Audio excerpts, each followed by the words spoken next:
Hello everyone, welcome to the second video lecture on Materials Science and Metallurgy video series of lectures. In the previous class, we discussed about introduction topic of this unit 1, that is structure of metals and constitution of alloys. We jumped into this topic, bonds in solids. I will continue the class from that point. As we already discussed that solids contain two different type of bonds. One is primary bonds and another one is secondary bonds. Here if you consider this primary bond, these primary bonds are formed between atoms. Suppose if an atom is bonded to another atom, then that type of bond is called a primary bond. Whereas the secondary bonds are formed between molecules.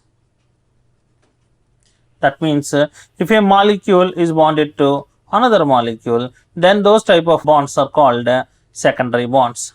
Let me first clarify you that what is meant by an atom and what is meant by a molecule. Suppose if you take magnesium, only one atom, that means this contains a nucleus and around it there are orbits. In these orbits, electrons are present. This is a single atom. Here it is having third orbit also. It is a single atom. Suppose if you take H2O, then if you want to write its structure, you have to write like this. This is one atom. This oxygen is bonded to hydrogen, is bonded to this hydrogen. Now, if a group of atoms are bonded like this, this is called a molecule. Here oxygen is an atom and hydrogen is another atom. So, a bond formed between these two atoms, that means oxygen atom and hydrogen atom, is referred as primary bond. Let us take two water molecules. Suppose this is the first water molecule H and H, and if it is the second water molecule O, H and H. In your intermediate or in your school days, you knew that there will be a bond present between these two atoms. That means hydrogen of one atom is bonded to oxygen of another atom. So, here you knew that there is a partial negative charge. Here it is a partial positive charge and this hydrogen is having a partial positive charge. These charges are developed due to electronegativity difference between oxygen and hydrogen. I am not going to discuss the total subject now. Just I want to introduce a simple concept that this bond is formed between two molecules. Here this water is a molecule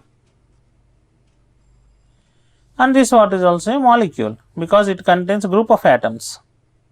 So, this bond formed between two molecules is referred to as secondary bond.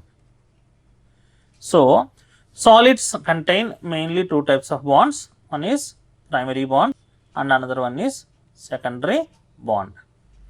So, if you go to this primary bond, in between these two bonds, this primary bond is generally always a strong bond, whereas this secondary bond is always a weak bond when compared with primary bonds. And at the same time, primary bonds are mainly three types. One is ionic, which we already discussed in previous video lecture. Second one is covalent. And finally, third one is metallic. Whereas, hydrogen bonds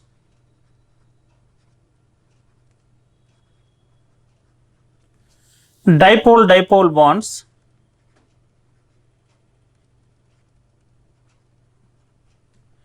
and van der Waals forces of attraction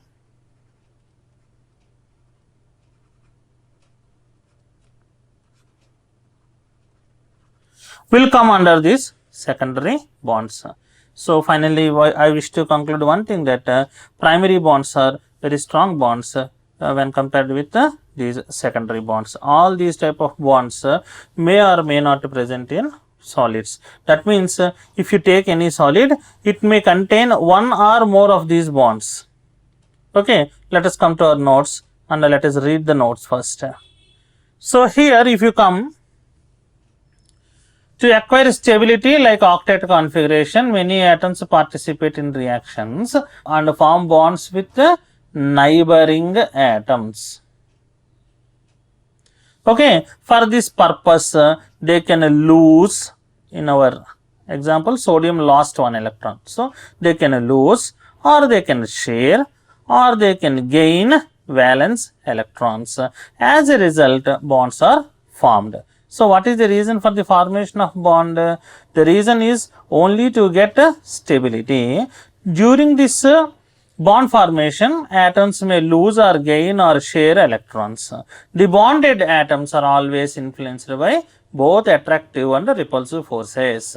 See here, the bonded atoms are always influenced by both attractive and repulsive forces. What it means? Sodium ion, this is the positive charge present in the nucleus of sodium ion. Here 1s orbit, that means 1s2, and here is another orbit. The electronic configuration is 2s2, 2p6. Finally, this is having a positive charge. So this is Na plus ion. The electron present in 3s orbital was transferred to chlorine atom. Let us imagine that this is the nucleus of that chloride ion. This is 1s, that means 1s2, first orbit. This is 2s2 and 2p6, and finally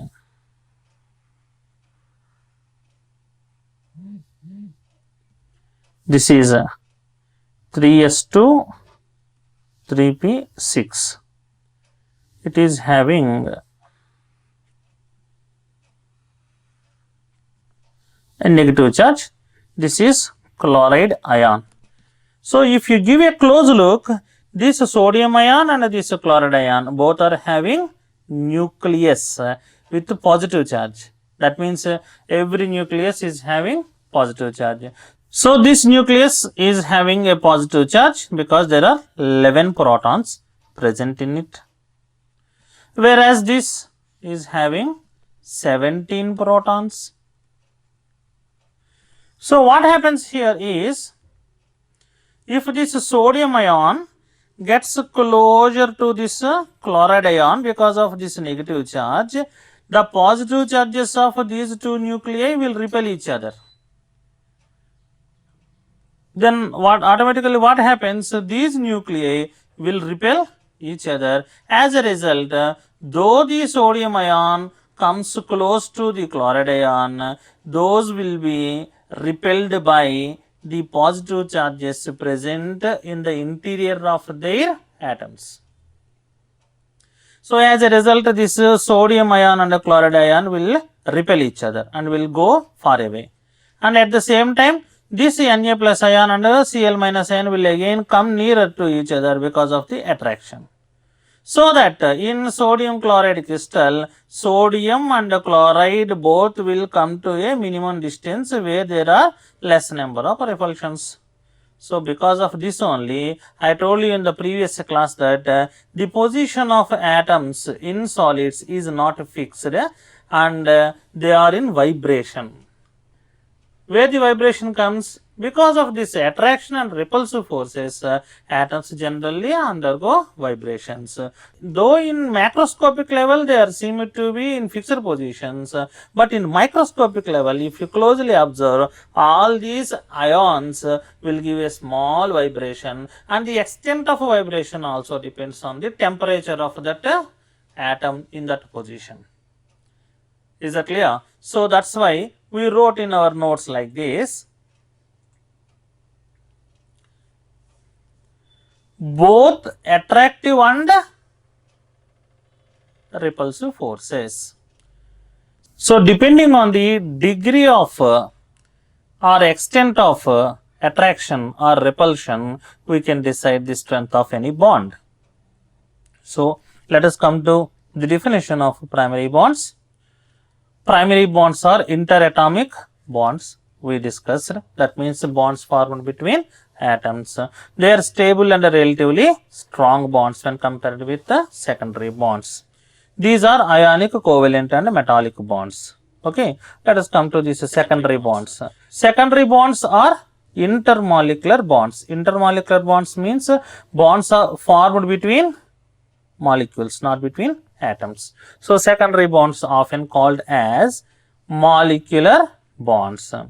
Examples of these bonds are dispersion bonds or hydrogen bonds. So, in the notes, we have to discuss about this ionic bond. However, we already discussed about this ionic bond by taking the same example, sodium chloride. Let me show you pictorially what is this ionic bond. This is the picture of formation of NaCl.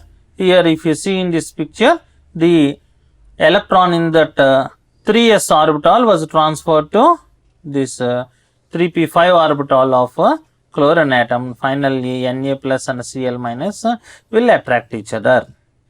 Let us now discuss some properties of ionic compounds.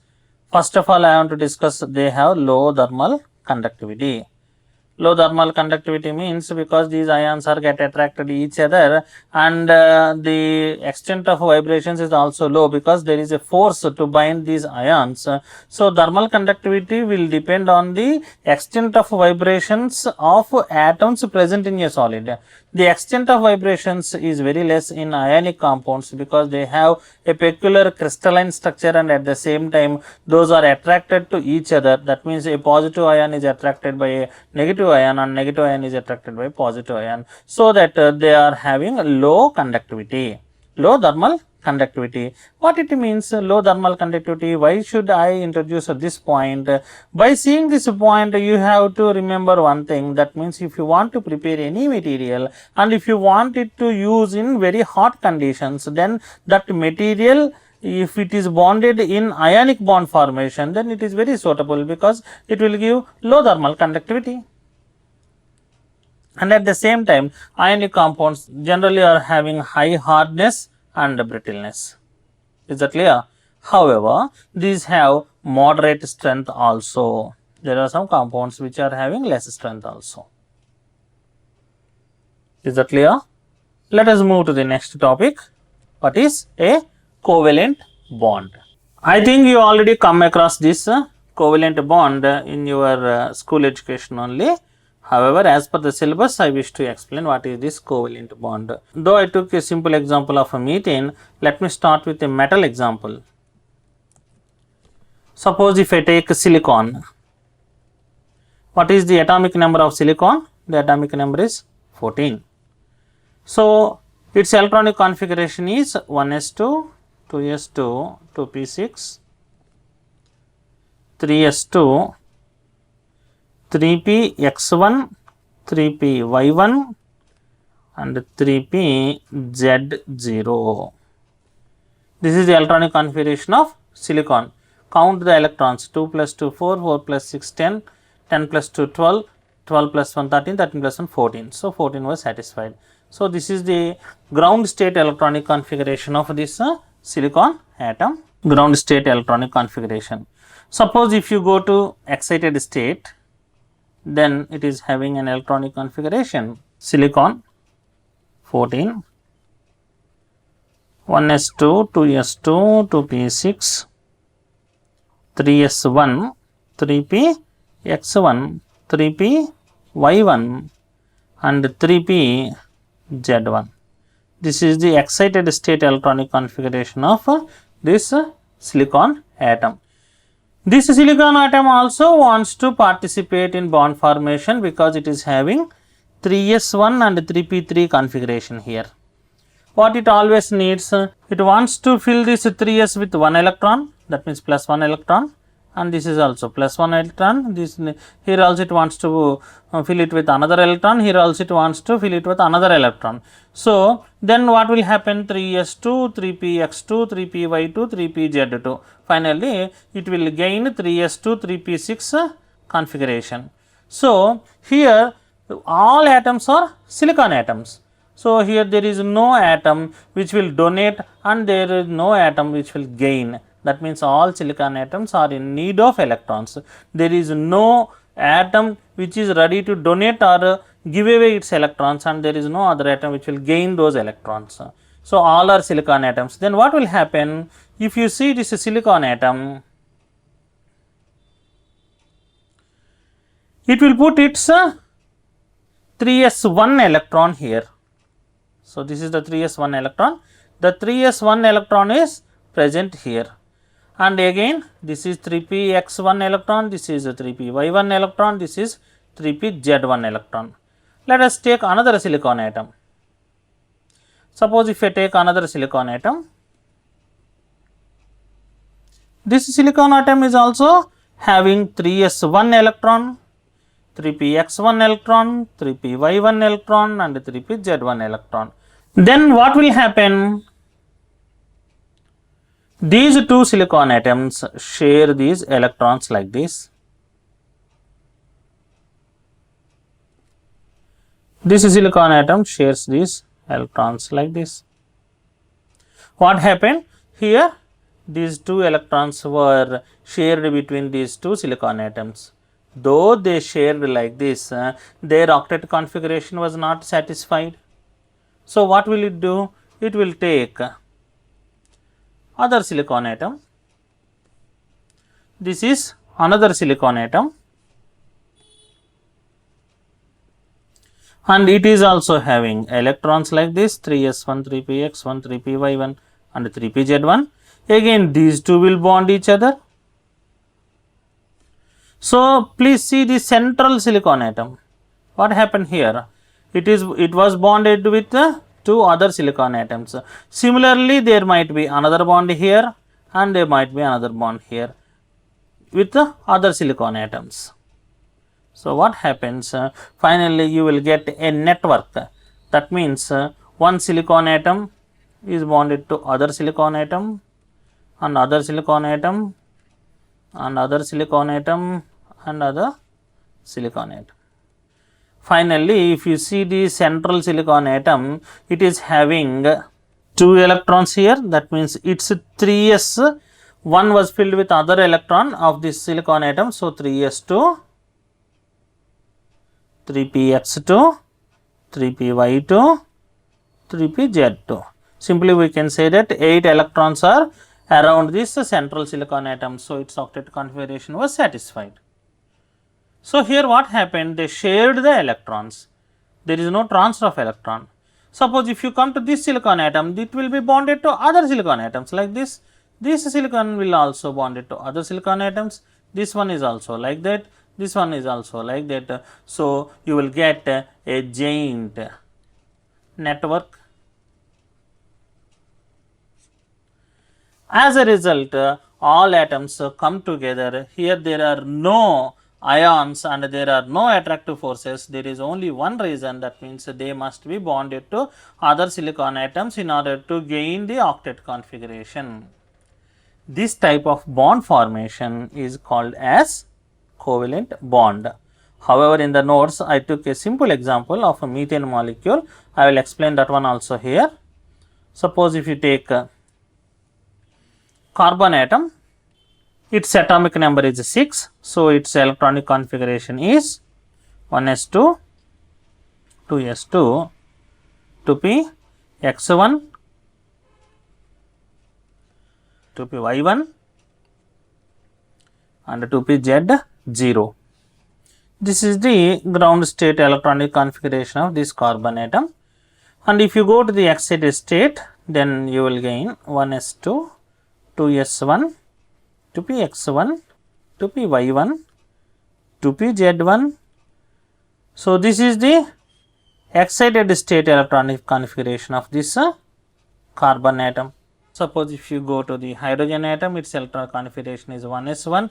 So, 4 hydrogen atoms will come and will be bonded to these 4 unpaired electrons.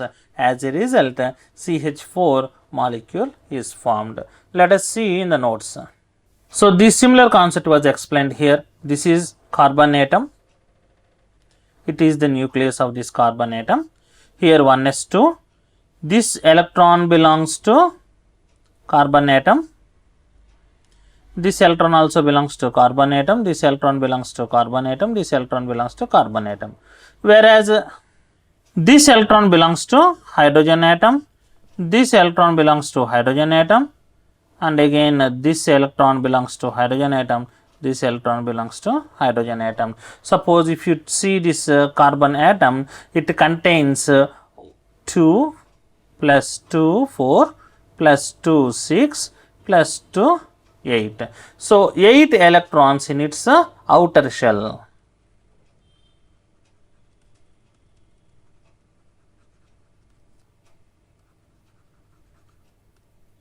So what I wrote here, please see. In this type of bonding, atoms share their valence electrons to get a stable configuration. If you see, this carbon atom got 2s2 2p6 electronic configuration in its outer shell. In CH4 molecule, it is the octet configuration, whereas this hydrogen got 1s2 configuration, which is the configuration of helium atom. So both were stabilized. So that's why I wrote here like this. In this type of bonding, atoms share their valence electrons to get a stable configuration. Covalent bonds are generally formed between atoms of similar electronegativity. I took the example of this silicon atom. The electronegativity of all silicon atoms is same. So there is no difference of electronegativity between two silicon atoms.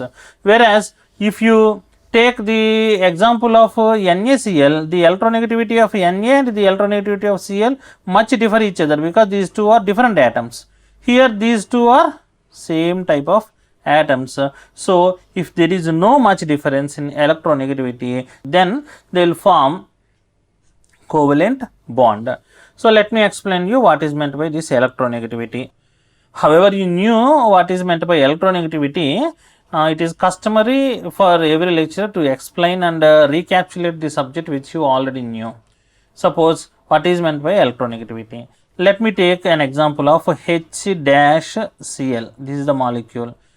Suppose if you see this molecule, the atomic number of hydrogen is 1, so it is having a positive charge of +1. That means it is having one proton in its nucleus. Whenever you go to this Cl, the atomic number of Cl is 17. That means it is having plus 17 protons. That means it is having 17 protons in its nucleus. So if you go to this shared pair of electrons here, these are the shared pair of electrons between these two atoms. Then these shared pair of electrons are get attracted more towards this chlorine atom, because this chlorine atom is able to attract these shared pair of electrons with its plus 17 proton charge. As a result, what happens here, if you take this HCl molecule, in this HCl molecule, the shared pair of electrons are more closer to this chlorine atom. Finally, due to this effect, this chlorine atom will get a partial negative charge, because it gained electrons. Electrons are having negative charge, so it will gain a partial negative charge, and this hydrogen atom will get a partial positive charge.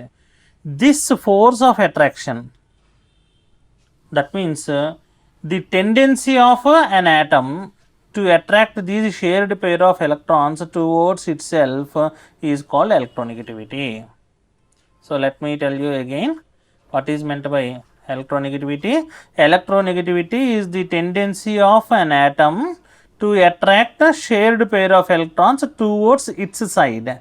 That is called as electronegativity.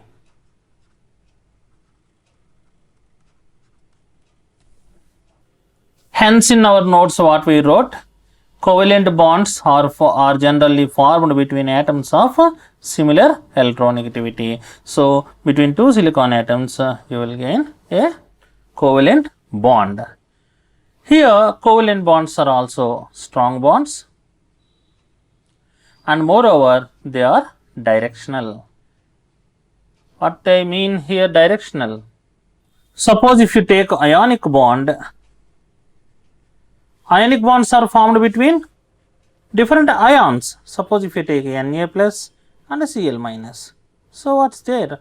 These can be attracted from any side. Suppose you can write Cl minus here, or you can write Cl minus and Na plus like this, and you can write like Cl minus and Na plus. So these bonds are directionless, and there is no specific direction. They are just electrostatic force of attractive bonds. Suppose if you go to this CH4 molecule, where this carbon atom is having one s orbital and 3 p orbitals. P orbitals are having different definite shape, and finally they will hybridize and they will come in different type of positions. I think you already knew this one. Carbon atom undergoes sp3 hybridization in CH4 molecule and will give a tetrahedral shape. So in this tetrahedral shape only, these hydrogen atoms must come and share their electrons. So covalent bonds are directional, whereas ionic bonds are directionless. That's why I wrote like that. Let us now come to the session of properties of covalent bond. If you observe the property of any covalent bonded molecule, generally you will find they are having low electrical conductivity. Why low electrical conductivity? Because all electrons are localized. Let me explain you clearly. Suppose if you take the example of a silicon atom, this is a silicon. Its outer shell electrons are bonded, tightly bonded with another silicon atom because they were shared here, and again here silicon. These electrons also shared here, and again here silicon. These electrons are also shared here, and again silicon. These electrons are also shared here. For electrical conductivity, you need free electrons.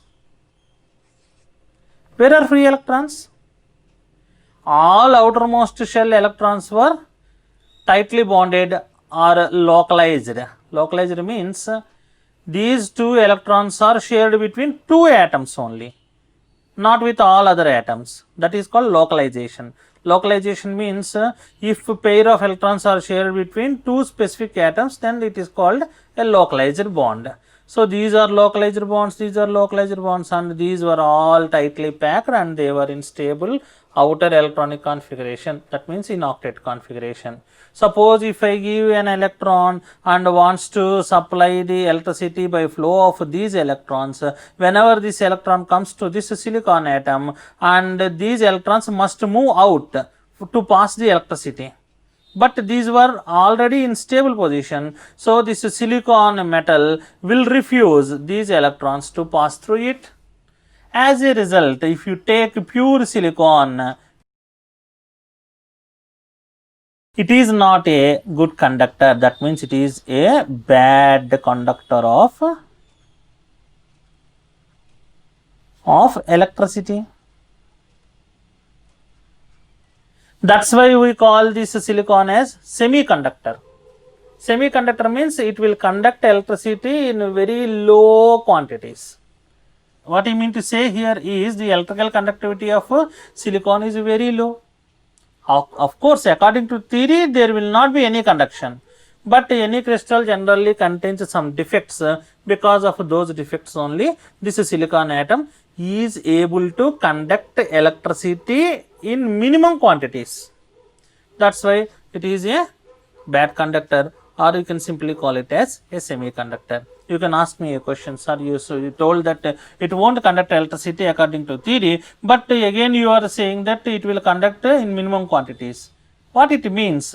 What it means you cannot find a pure silicon metal. Generally, silicon metal contains different type of impurities like arsenic.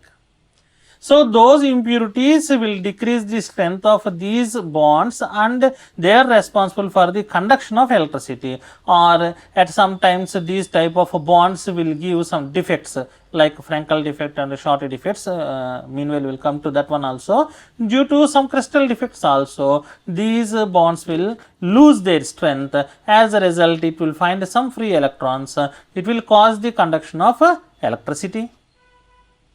So finally, what I want to say here is covalent bonded molecules or materials will have low electrical conductivity and they are having a directional bond, and some covalent compounds have high strength also. Of course, some covalent compounds are have a low strength also. Okay. In the next class, we are going to deal with the metallic bond. Thanks for watching till the end.